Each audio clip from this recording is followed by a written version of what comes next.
Hi guys, welcome to our channel. So ఇవాళ తేజ సజ్జా గారి Mirai cinema release అవ్వడం జరిగింది. సో ఇందాకే ఐమాక్స్ లో చూడడం జరిగింది.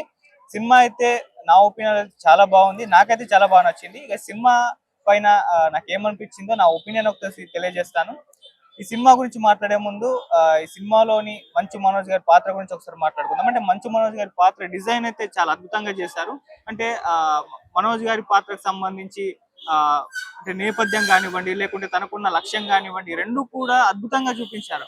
అంటే మన పాత సినిమాలు చెప్తూ ఉంటారు కదా, బలమైన హీరో విలన్ ఉన్నప్పుడే హీరో కూడా ఎలివేషన్ చేయొచ్చు, హీరోని కూడా అద్భుతంగా పండించవచ్చు. సో హీరో విలన్లు ఇద్దరు కూడా చాలా బలంగా ఉండాలని చెప్తారు. సో అందులో ఇప్పుడు మంచు మనోజ్ గారి పాత్ర కూడా ఆ విధంగానే చాలా బలంగా అయితే తీర్చిదిద్దారు. అంటే తన బ్యాక్ డ్రాప్ ఏదైతే తన నేపథ్యం చూపిస్తారో అది అందరినీ కూడా అలరిస్తుంది. అండ్ తర్వాత తను ఎటువంటి గోల్ పెట్టుకుంటాడు, ఆ గోల్ దిశగా ఎలా అడుగులు వేస్తాడు అని చెప్పేసి అలా ఒక నెగిటివ్ షేడ్స్ ఉన్న పాత్రలో అద్భుతంగా అయితే తన పాత్ర డిజైన్ చేయడం జరిగింది. నాకైతే హాలీవుడ్ మార్వల్ సినిమాలో తానాస్ పాత్ర అయితే మంచు మనోజ్ గారి పాత్రను చూసినప్పుడు అర్థమైపోయింది. అంటే తానోస్ పాత్ర మనకు తెలిసిందే, ఆ మొత్తం కూడా టెస్రాక్ ద్వారా ఆ మనుల్ని సంపాదించి ప్రపంచాన్ని ఏ విధంగా సగం ప్రపంచాన్ని నాశనం చేయాలని కలలు కంటాడు. అటువంటి ఒక పాత్రే ఇక్కడ మంచు మనోజ్ గారి పాత్ర కూడా అలానే ఉంటుంది. అంటే అశోకుని యొక్క 9 పుస్తకాలను స్వాధీనం చేసుకొని అందులో ఉన్న శక్తుల్ని సంపాదించి మొత్తం ప్రపంచాన్ని తన కంట్రోల్లో పెట్టుకోవాలనుకునే ఒక పాత్ర మంచు మనోజ్ గారి పాత్ర. సో ఆ విధంగానే సినిమా మొత్తం తను డ్రైవ్ అవుతూ ఉంటాడు, ఆ పుస్తకాలని సంపాదించుకునే ప్రయత్నం చేస్తూ ఉంటాడు. సో అలా ఒక థానోస్ లాంటి ఒక బలమైన పాత్ర ఇక్కడ మంచు మనోజ్ గారి పాత్రలా మనకు కనిపిస్తూ ఉంటుంది. సో అలా డ్రైవ్ అవుతూ ఉంటాడు. ఈ నేపథ్యంలో మరి తనని అడ్డుకునే ప్రయత్నం దిశగా హీరో ఎలా అడుగులు వేశాడు, తనకి ఎవరెవరు సహాయపడ్డారు అనేది తేజ సజ్జ గారి ఇంకో వర్షన్. హీరోగా తన రోల్ ఆ విధంగా ఉంటుంది. అయితే ఒకసారి హీరో తేజ సజ్జ గారి గురించి మాట్లాడుకోవాల్సి వస్తే, చైల్డ్ ఆర్టిస్ట్ గా పరిచయం అయ్యారు. ఒక్కొక్క సినిమా చేసుకుంటూ హీరోగా తనకంటూ మంచి పేరు సంపాదించుకుంటూ వస్తున్నారు. సో హనుమాన్ సినిమాతో ఎంత మంచి గుర్తింపు సంపాదించుకున్నారో తెలిసిందే. సో హనుమాన్ సినిమా తర్వాత వచ్చిన ఈ సినిమా కాబట్టి ఈ సినిమా మీద మంచి బజ్ ఏర్పడింది. సో మరొక సూపర్ హీరో ఫిలిం అని చెప్పేసి వాళ్ళు ముందే అనౌన్స్ చేయడంతో ఆల్రెడీ హనుమాన్ సినిమా ద్వారా ఒక సూపర్ హీరోగా తను ఎవాల్వ్ అయ్యారు. ఈ సినిమా ద్వారా మరొక మెట్టు ఇంకోసారి ఎక్కాడు అని చెప్పేసి చెప్పుకోవాలి. ఇది కూడా ఒక సూపర్ హీరో తరహా సినిమానే. సో అలా తేజ సజ్జ గారి పాత్ర కూడా అద్భుతంగా అద్భుతంగా తీర్చిదిద్దడంతో పాటు తన నటన కూడా అంటే ప్రీవియస్ ఫిలిమ్స్ తో పోలిస్తే ఇంకాస్త హనుమాన్ సినిమాలో అద్భుతంగా చేశాడు. ఈ సినిమాలో కూడా హనుమాన్ సినిమా రేంజ్ లో తన నటన అయితే కనిపించింది.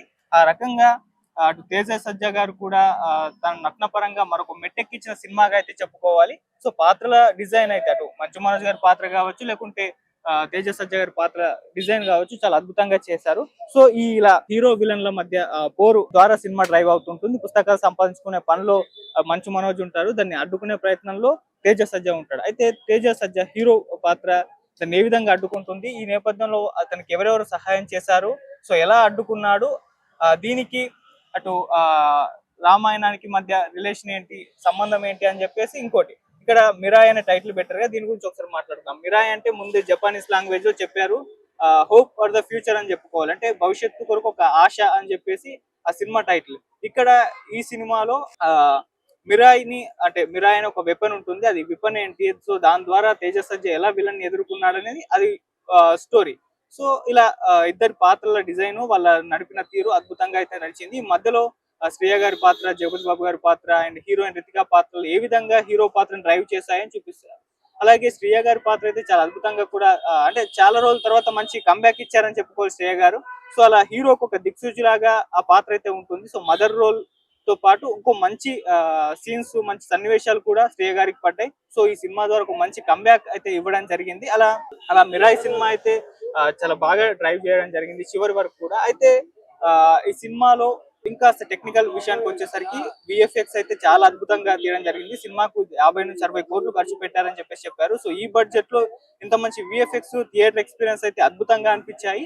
సో దానికైతే హ్యాట్స్ ఆఫ్ చెప్పాల్సిందే. ఎందుకంటే కొన్ని మనం సినిమాలు చూస్తున్నాం, భారీ బడ్జెట్ పెడుతున్నప్పటికీ అవుట్పుట్ సరిగా రాకపోవడం, మొత్తం కూడా విఎఫ్ఎక్స్ పనుల్లో అది విఎఫ్ఎక్స్ వర్క్ సరిగా లేకపోయినా దెబ్బ కొట్టిన సినిమాలు మనం ఈ మధ్య కాలంలో చాలా చూసాం. అయితే ఈ సినిమా విషయానికి వచ్చేసరికి బడ్జెట్ ఇంత కంట్రోల్లో ఉన్నప్పటికీ కూడా విఎఫ్ఎక్స్ అయితే అద్భుతంగా కనిపించారు. ఎక్కడ కూడా విఎఫ్ఎక్స్ చూస్తున్న షాట్ అనిపించదు, అది రియల్ గానే ఉన్నట్టుగా కనిపిస్తాయి. అంటే గరుడ షాట్స్ కావచ్చు, ఆ రెండు సన్నివేశాల్లో ఆ గరుడ సీన్స్ ఉంటాయి కదా, ట్రైలర్ లో చూపించారు. ఆ 2 సీన్స్ లో కూడా చాలా అద్భుతంగా తీశారు. ఆ 2 సీన్స్ వచ్చినప్పుడు కూడా చాలా గూస్ బంప్స్ వచ్చిన సన్నివేశాలు కనిపిస్తాయి. అది కూడా ఎక్కడ విఎఫ్ఎక్స్ లా కనిపించారు. అలా విఎఫ్ఎక్స్ పరంగా అయితే కూడా టెక్నికల్ అంశంలో అయితే టాప్ నోచ్ అని చెప్పుకోవాలి సినిమా పరంగా. ఇక బ్యాక్గ్రౌండ్ మ్యూజిక్ చాలా అద్భుతంగా కొట్టారని చెప్పుకోవాలి. మనోజ్ పాత్రని ఎలివేట్ చేసిన ఫైట్ సీన్స్ వచ్చినప్పుడు అద్భుతంగా బీజిఎం పడింది. అండ్ గరుడ సీన్స్ అని చెప్పాను కదా, అప్పుడు అద్భుతంగా బీజిఎం పడింది. అండ్ శ్రీరాముల వారి పాత్ర అంటే కొన్ని ఏ రూపంలో చూపించడం జరిగింది. అప్పుడు కూడా బీజిఎం ఒక నెక్స్ట్ లెవెల్ కి అయితే వెళ్ళిపోవడం జరిగింది. అలా సినిమా మొత్తం కూడా బీజిఎం ఒక రకంగా డిసప్పాయింట్ అయితే చేయలేదు, ఫుల్ మీల్స్ అయితే పెట్టిందని చెప్పుకోవాలి. సో ఇలా అన్ని రకాలుగా కూడా సినిమా పాజిటివ్ అంశాలే కనిపిస్తున్నాయి. అయితే అక్కడక్కడ కొద్దిగా స్లోగా అనిపించినా అవేం పెద్దగా ఏర్పడదు. అంటే సినిమా మొత్తంలో కూడా పెద్దగా మనకు లో ఫీలింగ్స్ కలిగిన సన్నివేశాలు అయితే ఉండవు. ఇది క్లైమాక్స్ వరకు ఇలాగే ఉంటుంది. అయితే క్లైమాక్స్ కాస్త ఏదైనా మైనస్ పాయింట్ ఉందంటే, క్లైమాక్స్ దగ్గర కాస్త డిసప్పాయింట్ చేసింది. అబ్రుప్ట్ గా ఎండ్ అయిపోయింది. అంటే ఇలా ప్రవాహం నడుస్తూ ఉన్నప్పుడు సడన్ గా దాన్ని ఆపేస్తే ఎలా ఉంటుందో అలా ఆపేసినట్టు ఉంచుతారు. అంటే సినిమా మొత్తంలో మనోజ్ గారి పాత్రని ఒక ఎలివేషన్ ఇస్తూ ఉంటారు. అతను ఆ ఎదుర్కోలేని శక్తి అన్నట్టుగా చూపిస్తూ వస్తూ ఉంటారు. సో అటువంటి సందర్భంలో క్లైమాక్స్ లో ఒక భారీ ఎక్స్పెక్టేషన్స్ పెట్టుకుంటాం, హీరోకి విలన్ కి మధ్య ఏ స్థాయిలో ఫైట్ ఉండబోతుంది అని చెప్పేసి. కాకపోతే అక్కడ కాస్త డిసప్పాయింట్ చేశారు. సో చిన్న సన్నివేశం ద్వారా క్లైమాక్స్ ను ఫినిష్ చేయడం జరిగింది. సో అది కాస్త అబ్రుప్ట్ గా అనిపించింది. అది ఒక్కటి మైనస్ తప్పితే, అంటే చాలా ఎక్స్పెక్టేషన్స్ పెట్టుకుంటూ ఉంటారు, ఫైట్ బాగా ఉండబోతుందేమో, వీళ్ళిద్దరి మధ్య పోర్ ఉండబోతుంది అని చెప్పేసి. సో అక్కడ కాస్త సైలెంట్ గా ఎండ్ చేయడం జరిగింది. సో అది ఒక్క మైనస్ పాయింట్ తప్పితే ఇంకేం లేదు. కానీ అది కూడా వెళ్ళిపోతుంది, మనం సాటిస్ఫై అయితే అవుతాం. సో ఓవరాల్ గా అయితే సినిమా ఇలా అన్ని పాజిటివ్ అంశాల ద్వారా బాగా నడిచాయి. శ్రేయ గారి పాత్ర బాగుంది, ప్రతిగా గారు తన పాత్రకైతే న్యాయం చేయడం జరిగింది. అండ్ జగపతి బాబు గారు తను యాజ్ యూజువల్ తన ఎప్పటి పాత్రలాగానే ఇది ఒక పాత్ర, అంటే తను ఏ పాత్ర చేసినా అది కొత్తగా అయితే ఉండదు, ఆల్రెడీ ఆయన చేస్తుంటారు కాబట్టి. సో ఈ సినిమాలో కూడా తన పాత్రలో అయితే కొత్తదనం ఏం లేదు, కానీ రెగ్యులర్ గా చేసే రోల్ చేసేసారు. అద్భుతంగా ఆయన పాత్ర కూడా అలా స్టోరీని అయితే డ్రైవ్ చేయడం జరిగింది. సో ఓవరాల్ గా మిరాయ్ అనేది తేజ సజ్జకు మరొక హిట్ అని చెప్పుకోవాలి. అండ్ ఈ సినిమాలో అంటే ఏం చెప్పాలి అని చెప్పుకున్నారంటే, ఇక్కడ ఒకటి మనం అర్థం చేసుకోవాలి. ఇంకొక 2 అంశాలు మాట్లాడుకోవాలి. అది ప్రభాస్ గారి వాయిస్ ఓవర్ ఇవ్వడం జరిగింది ఈ సినిమాకి. ఆయన వాయిస్ లో ఉన్న బేస్ ఆ సినిమాకి ఇంకాస్త ప్లస్ పాయింట్ అని చెప్పుకోవాలి. అండ్ పోస్ట్ క్రెడిట్ సీన్స్ లో పార్ట్ 2 కి సంబంధించిన ఒక హింట్ ఇచ్చారు. ఒక తెలుగు టాప్ హీరో ఉండడం జరుగుతుంది. నేను రివీల్ చేయను, మాక్సిమం హీరో సాయంత్రం కల్లా అతను ఎవరో తెలిసిపోతారు. సో ఆ స్టార్ హీరో అంటే పార్ట్ 2 ఉండబోతుంది, ఆయన విలన్ గా యాక్ట్ చేయబోతున్నట్టుగా హింట్ ఇవ్వడం జరిగింది. సో సినిమా చూసేటప్పుడు పోస్ట్ క్రెడిట్ సీన్స్ అయితే మిస్ అవ్వద్దు. ఈ టైటిల్ పడి మొత్తం అయిపోయిన తర్వాత వచ్చేసింది కాబట్టి చాలా మంది థియేటర్ మధ్యలోంచి సినిమా అయిపోయిందని వెళ్ళిపోయారు, కానీ ఇది మాత్రం ఈ సన్నివేశం వస్తుంది. సో స్టార్ హీరో ఆ కేమియో మాత్రం మిస్ అవ్వకండి. ఇక చివరిగా ఈ సినిమా గురించి చెప్పుకోవాలి అంటే, చివరిగా ఈ మిరాయ్ అనే ఒక టైటిల్ కి సంబంధించిన జస్టిఫికేషన్ ప్రాపర్ గా ఇవ్వడం జరిగింది. అంటే ఏంటి అని అంటే, ఎప్పుడు అధర్మం పుట్టినా, ఎప్పుడు చెడు ఉద్భవించినా, అది ప్రపంచాన్ని నాశనం చేసే దిశగా వెళ్తున్నప్పుడు శ్రీరాముల వారు ఆల్రెడీ రావణాసురుని అంతం చేసి ధర్మాన్ని కాపాడారు. అలాగే ఈ కలియుగంలో ఆయన ద్వారా ఆయన వాడిన ఒక ఆయుధాన్ని, అదే మిరాయ్ అంటారు.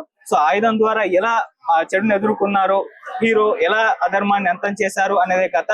ఆ రకంగా ఈ సినిమాకి మిరాయ్ అనే టైటిల్ ద్వారా జస్టిఫికేషన్ ఇవ్వడం జరిగింది. అంటే చెడు ఉద్భవించినప్పుడు శ్రీరాముల వారు తనే కాకుండా తన ఆయుధాన్ని కూడా అలా ఉంచడం జరిగింది, దాని ద్వారా ఎలా ఎదుర్కొంటారు అని చెప్పేసి.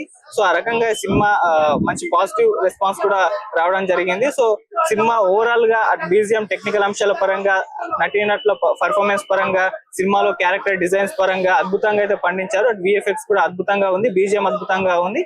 సో ఒక క్లైమాక్స్ లో అది ఆ సన్నివేశం అంటే అబ్రూప్ట్ గా ఎండ్ అయిపోయింది, అది తప్పితే మిగతా ఏది కూడా డిసప్పాయింట్ చేయలేదు. ఈ రకంగా మరొక హిట్ కొట్టేశాడు తేజ సజ్జా అని అయితే చెప్పుకోవాలి ఈ సినిమా ద్వారా. Thank you so much.